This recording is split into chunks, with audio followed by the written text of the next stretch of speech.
नहमदुहु व नुसल्ली व नुसल्लिमु अला रसूलिहिल करीम व अला आलिहि व अस्हाबिहि अजमईन। अम्मा बाद फौज़ु बिल्लाहि मिनश शैतानिर रजीम। बिस्मिल्लाहिर रहमानिर रहीम। या अय्युहन नास इत्तक़ू रब्बकुमुल्लज़ी खलक़कुम मिन नफ्सिन वाहिदा व खलक़ा मिनहा ज़ौजहा व बस्सा मिनहुमा रिजालन कसीरन व निसा वत्तक़ुल्लाहल्लज़ी तसाअलूना बिही वल अर्हम इन्नल्लाहा काना अलैकुम रक़ीबा। आमनतु बिल्लाहि सदक़ल्लाहु मौलानल अज़ीम व बल्लगना रसूलुहुन नबील करीम। नहनु अला ज़ालिका मिनश शाहिदीन व शाकिरीन वल्हम्दुलिल्लाहि रब्बिल आलमीन। वक़ाल नबी सल्लल्लाहु अलैहि वसल्लम कुल इन्नी रसूलुल्लाहि इलैकुम जमीआ। आमनतु बिल्लाहि सदक़ल्लाहु मौलानल अज़ीम। अज़ीज़ान गिरामी, मेरे बुज़ुर्गों, माओ बहनों, मेरी प्यारी बेटियों, अल्लाह ताला की हम्दो सना और बारगाह रिसालत में सलात व सलाम अर्ज़ करने के बाद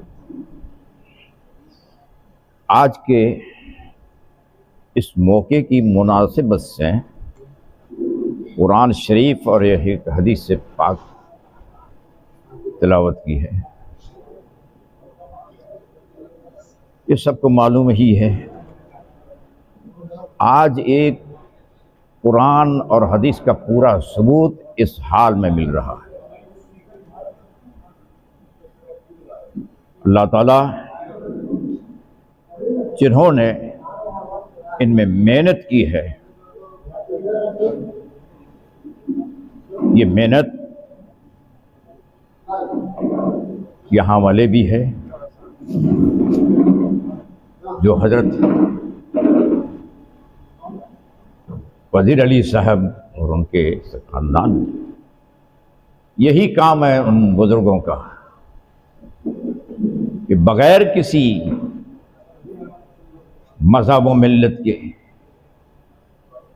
सबको यहाँ से मिलेगा। और इन वज़ीर अली साहब के बाद मुझे मालूम है, मेरी मुलाकात हुई थी, जब उन्होंने देखा तो फिर बाकायदा मेरे को बोले कि जब मेरी कब्र बनेगी तब बनेगी, जहाँ मेरी मज़ार बनेगी वहाँ पर हर जुमा लेडीज़ का प्रोग्राम होना चाहिए। तो हो रहा था, और आज भी इनके पीछे जो है खुदा इनको अजर अज़ीम अता करे कि बाकायदा एक वली अल्लाह की सबूत पेश कर रहे हैं कि वो दुनिया में अपने लिए नहीं आए हैं, हर इंसान के लिए आए हैं।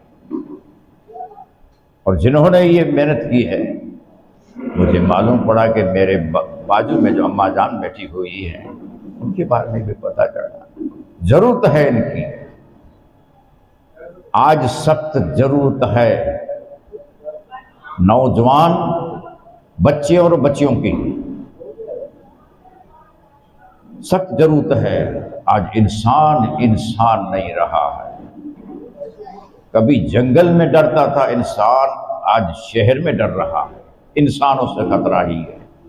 क्यों मुझे पता नहीं है, जरा सुन लीजिए, मैं थोड़ी देर के अंदर ये आपको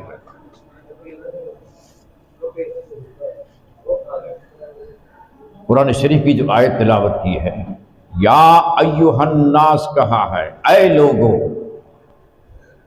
किसी एक तो नहीं फिरके के पौका, ऐ मुसलमानों, ऐ अरब वालों, पूरी दुनिया के इंसानों को आवाज़ देगी। या कुरान शरीफ है, सूरत निसा की पहली आयत, या अय्युहन नास, ऐ मेरे बंदो। तो पैदा करने वाला तो सबको वही है।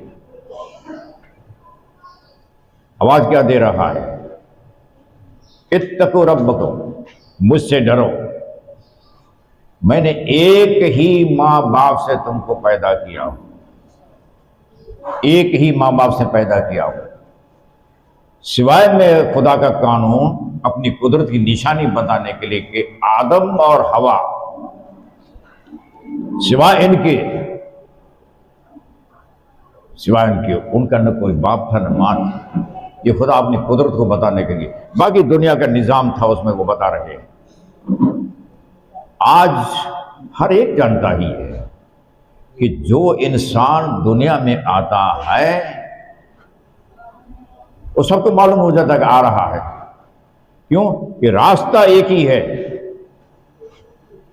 दुनिया में भेजने का। अब जो रास्ता ही है, कयामत तक कोई भी आएगा एक ही रास्ते से आएगा, सबको मालूम पड़ता है। जब ये हमारी बच्चियों के अंदर, जब ये शादी के बाद में जब ये चीज उनके दरम्यान में आती है, सबको पता चलता है कुछ आ रहा है, तो उनको जगह भी मालूम है, आना भी मालूम है, वक्त भी है, मगर जाने के लिए किसी की ताकत नहीं है कि कब जाएगा, किस अंदाज में जाएगा। चाहे कुछ भी हो, जाने के वक्त तो पता नहीं है। बीमारी से जाएगा, सेहतमंद जाएगा, सब देख रहे हैं हम। तो कोरोना ने तो बता दिया है कि किसी की मजाल नहीं है कि नहीं नहीं मैं तो बाकायदा जाने का होगा तब बोलूंगा, और बाकायदा बिस्तर पर। तो कुरान ने कहा है कि याद रखो, आने के लिए रास्ता एक रखा हूं, पता जाएगा आ रहा है। जाने के लिए किसी की मजाल नहीं है कि एक सेकंड को रोक सके। जहां मुझे ठीक लगेगा जिसको वहां भेजू दूंगा। तो ये कोरोना ने बता दिया है। बड़े बड़े हुकूमत, बड़े बड़े फौज के सिपह सालार, बड़े बड़े डॉक्टर, वो हमारे सामने की बात आई है, लटक गए, किसी की मजाल नहीं थी। और ये भी याद रखो कि कोई भी बीमारी से जाने वाला नहीं है। अगर उनकी मौत खुदा ने बीमारी में रखी होगी तो बीमारी से जाएगा, वरना कोई इनका नहीं है। वो बीमार पड़े हुए, जैसे लोग पड़े हुए, बचे जा रहे हैं, बचे जा रहे हैं। तो उसी में ये सगीर अहमद साहब पता है। मैं इंशाल्लाह जो कुछ भी हवाला देता हूँ वो आपको कहीं भी पूछने की जरूरत नहीं है, खुद घर में महसूस कर लेंगे। ये कुछ अर्सा पहले गोरावी से एक बच्ची आई हॉस्पिटल में, क्योंकि उनको अचानक उल्टी हो गई थी खून की। बच्ची को पता ही नहीं था। वो बच्ची 6-7 साल की शायद होगी। लास्ट में यहाँ टाटा में आई, तो बच्ची को पता ही नहीं है कि बीमार है कि नहीं है। वो दौड़ रही है, भाग रही है, दौड़ रही है। डॉक्टर ने जब चेक किया तब ये सगीर अहमद साहब ने, इसमें उसने मुझे फ़ोन किया, मौलाना डॉक्टर ने बोल दिया कि सुबह को 8 बजे बच्ची न रहेगी। 8 बजे फ़ोन किए मेरे को, बच्ची गई और मैं इनके माँ बाप को भेज दिया हूँ, आप जरा आ जाइए। और मैं कोशिश करता हूँ कि जल्दी इनको वहाँ गोराई पहुँचाना चाहिए।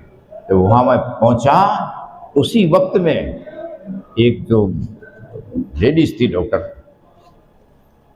उसने कहा कि ये आपकी लड़की है। मैंने कहा नहीं, मेरे यार दोस्त थी।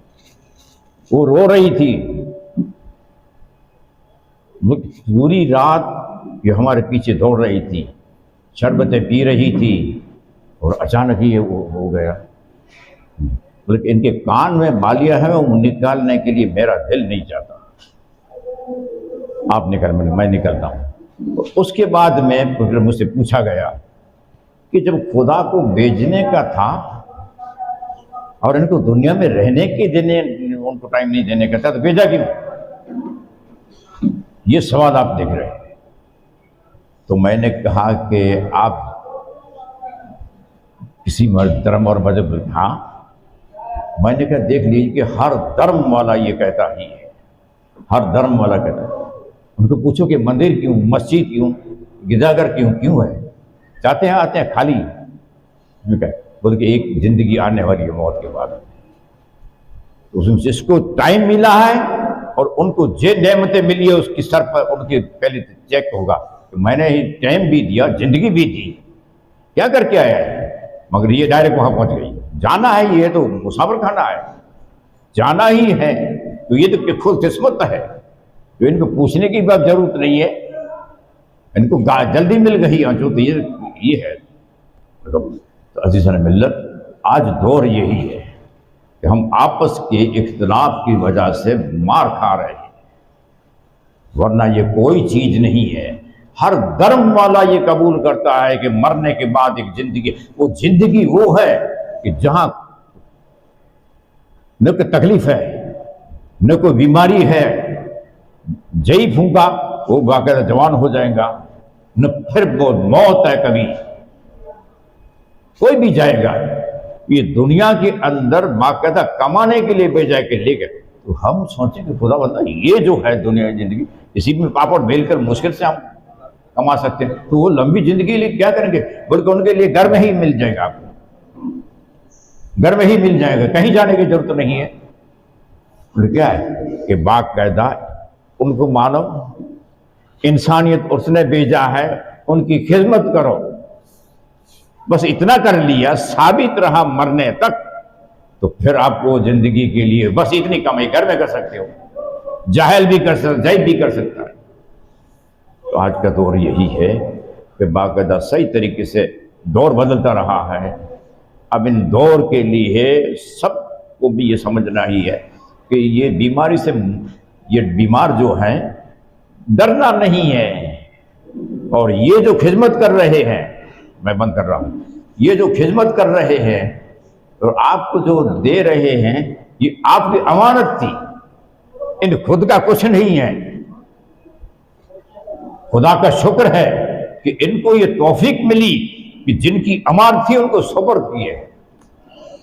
इनको जो अमानत थी वो जिनकी थी उनकी सुपुर्द किए। कैसे? जो इंसान के साथ में रहते हैं, गाय है, बकरी है, भैंस है, ये इंसान के साथ में रहते, इनके यहाँ जो बच्चा होता है उनके लिए तो 1 किलो काफी है, उसे 10 किलो दे दिया, वो समझे कि नहीं ये तो सब मेरा बच्चा ही पिएगा, तो बच्चा मर जाएगा। ज्यादा दिया है जो इन बच्चों के लिए, तो गाय के, भैंस के लिए, ये इंसानों के लिए दिया है, तो वो भी समझे कि भाई ही मुझे खुदा ने दिया था, कभी इंसान की खिदमत के लिए मैं बैठा हूं, तो उसने दिया। तो ये जो दे रहे हैं, ये इनका शुक्र है कि खुदा ने इनको तौफीक अता की है कि जिनकी अमानत थी उन अमानत उनको सुपुर्द कर रहे हैं, और उनके लिए जो जगह दी है वो जगह भी बाकायदा उनके लिए है। अल्लाह ताला ने एक ऐसी नेमत अता करेगा कि खुदा को मानना, सर झुकाना, कुछ भी कर, ये कभी जाया हो सकता ही है, मगर ये जाया न होगा। अल्लाह ताला की बारगाह में बीमार हो, डरने का सवाल नहीं है। ये नहीं है कि ये सिर्फ इतना ही है कि मिलकर रहो, आपस में प्यार मोहब्बत से रहो, और जिन्होंने आपकी खिदमत कर रही है उनको बाकायदा सही तरीके से दुआ करते रहो उनको। तो मैं ये दुआ करता हूँ कि अल्लाह ताला और नौजवान बच्चियों के लिए खास ख्याल रखें। आज सबकी इज्जत है, नहीं है तो नौजवान बच्चियों की इज्जत नहीं है, क्या करेंगे? ये मामूली बात नहीं है, पूरी दारो मदार औरत पर है, यहां का भी और वहां का भी, पूरा दारो मदार औरत पर है। वो अपने को कमतर न समझे, खिलौना हो चुकी है। तो उनके लिए ही यही है कि बाकायदा पहले अपने को समझे कि मुझे क्या करने का है। पूरी तारीख के अंदर चाहे वक्त का वली हो, हत्ता के नबी क्यों न हो, मोहताज नहीं है। मैं खुदा ने कानून बनाया कि उनके पीछे भी औरत चाहिए, अगर जहां औरत नहीं है साथ के अंदर, वो नाकामयाबी है। तो नौजवान बच्चियों, आप जरा उसको होश संभालें। वो दौर आ चुका ही है कि आज बच्ची और नौजवान बच्चों तैयार न होंगे जब तक, तब तक ये हम कब तक ये इस तरीके से करेंगे। अल्लाह ताला की बारगाह में दुआ है कि अल्लाह ताला हम तमाम को जो आज ये हाजिर भी हैं, प्यार मोहब्बत से रहने की कोशिश करो, गैर किसी को मत समझो। ये एक बड़ी चीज़ ही है, वो हम खुदा ने नसीब किया है। हम खुदा का शुक्र अदा करते हैं, जिनकी अमानत थी उनको सुपुर्द कर रहे हैं, और जिसको अमानत मिली है वो इनके लिए दुआ करें। आज सबको निकलना चाहिए, दर दर निकलो, तलाश करते रहो, मोबाइल लेके खाली बैठे रहो नौजवानों, जान बच्चों, और भागा देखो कि कौन है खिदमत। तो ये दुआ है मेरी, अल्लाह ताला की बारगाह में, ये हमेशा आपको कायम रखे इसी पर, और इस दरगाह को पहचानने की ये क्या चीज़ है। तो खुदा की बारगाह में ये दुआ है, वाखिरु दावाना अल्हम्दुलिल्लाहि रब्बिल आलमीन।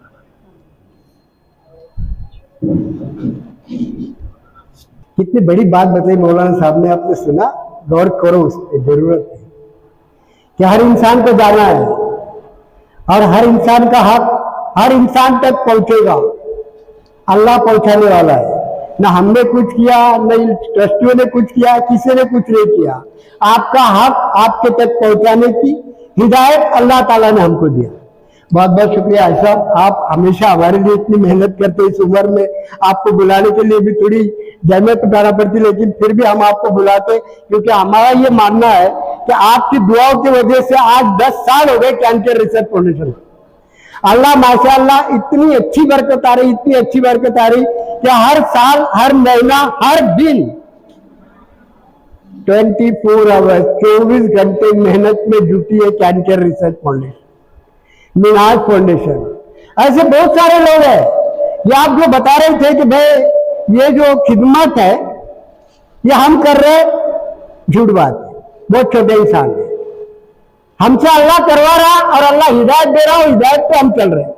हमारे पास कुछ नहीं है, खुद का पेट भरने के लिए मुश्किल है, हम आपका पेट क्या भरेंगे, हम आपकी मुसीबतों को क्या समझेंगे। लेकिन जो ने आज की बात की और आज के बात का जो मौजू था, अल्हम्दुलिल्लाह अल्हम्दुलिल्लाह, मुझे तो बहुत समझ में आ गई बात कि अगर हम ये फकर जरूर करने लगे कि मैं कर रहा, शाम तक घर में सो जाएंगे, कुछ नहीं होने वाला। अल्लाह ताला सबको नेक तौफीक दे। हाजी साहब एक छोटा सा इस्तकबाल करने का वक्त आ गया।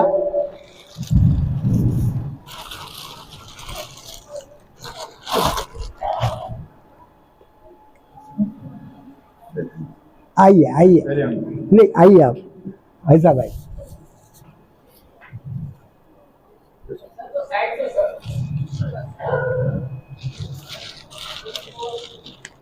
और ये छोटा सा तोहफा है हमारी तरफ से बहुत ज्यादा बड़ा नहीं है।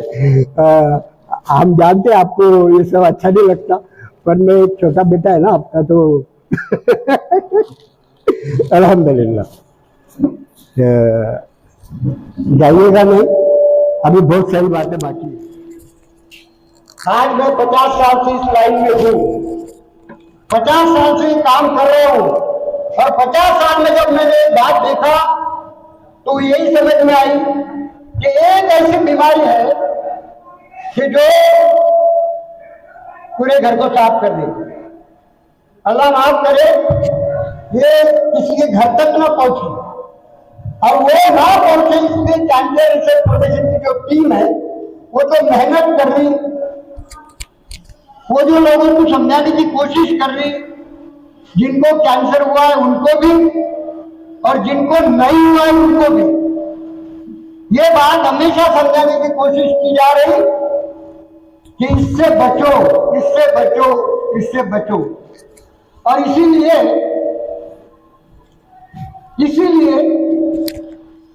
हम लोगों ने इस कैंसर रिसर्च फाउंडेशन के जरिए कैंसर मुक्त भारत बनाने की कोशिश की है। आपको जान के यकीन होगा कि आज तक करीब 850 अवेयरनेस मीटिंग लगी, जन जागरूकता मीटिंग जिसको बोलते, आज तक 850 मीटिंग लगी। ये मेहनत करके कि भाई कुछ भी करके लोग व्यसन से लंबे रहे, दारू गुटखा पान तंबाकू इसको छोड़ दे और इसको छोड़ के अपने शरीर को, अपने बदन को एक तंदुरुस्त बदन बनाए रखे तो इंसान कुछ बनेगा। जब कैंसर मुक्त भारत बनेगा, वो ये बात मान के चले, बोलना बहुत आसान है, हंसी आ रही होगी आपको भी, लेकिन आपको बता दूं कि एक दिन कैंसर मुक्त भारत जरूर बनेगा, क्योंकि मेरा मानना है कि शुरुआत कहीं से होती है। 850 मीटिंग में करीब 9 लाख लोगों तक पहुंचे। 9 लाख लोगों में से 1,28,000 बाउंड रिकॉर्ड है मेरे पास, ध्यान में रखिए।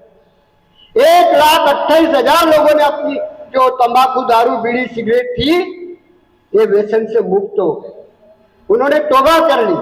और खास करके हमने महाराष्ट्र का पुलिस, या पुलिस को यही नहीं ना, वरना मुझे भी जेल में डालेगा, महाराष्ट्र के पुलिस को टारगेट किया गया। आज वहां पे 78 मीटिंग लगाई गई, जिसमें करीब करीब 9000 लोगों ने भाग लिया। और वहीं से भी यही बात आई कि सब आपकी बात बहुत सही थी और आपकी वजह से हमने व्यसन मुक्त कर दी। हम दारू, तंबाकू, सिगरेट इसको छूते तक नहीं। अल्हम्दुलिल्लाह।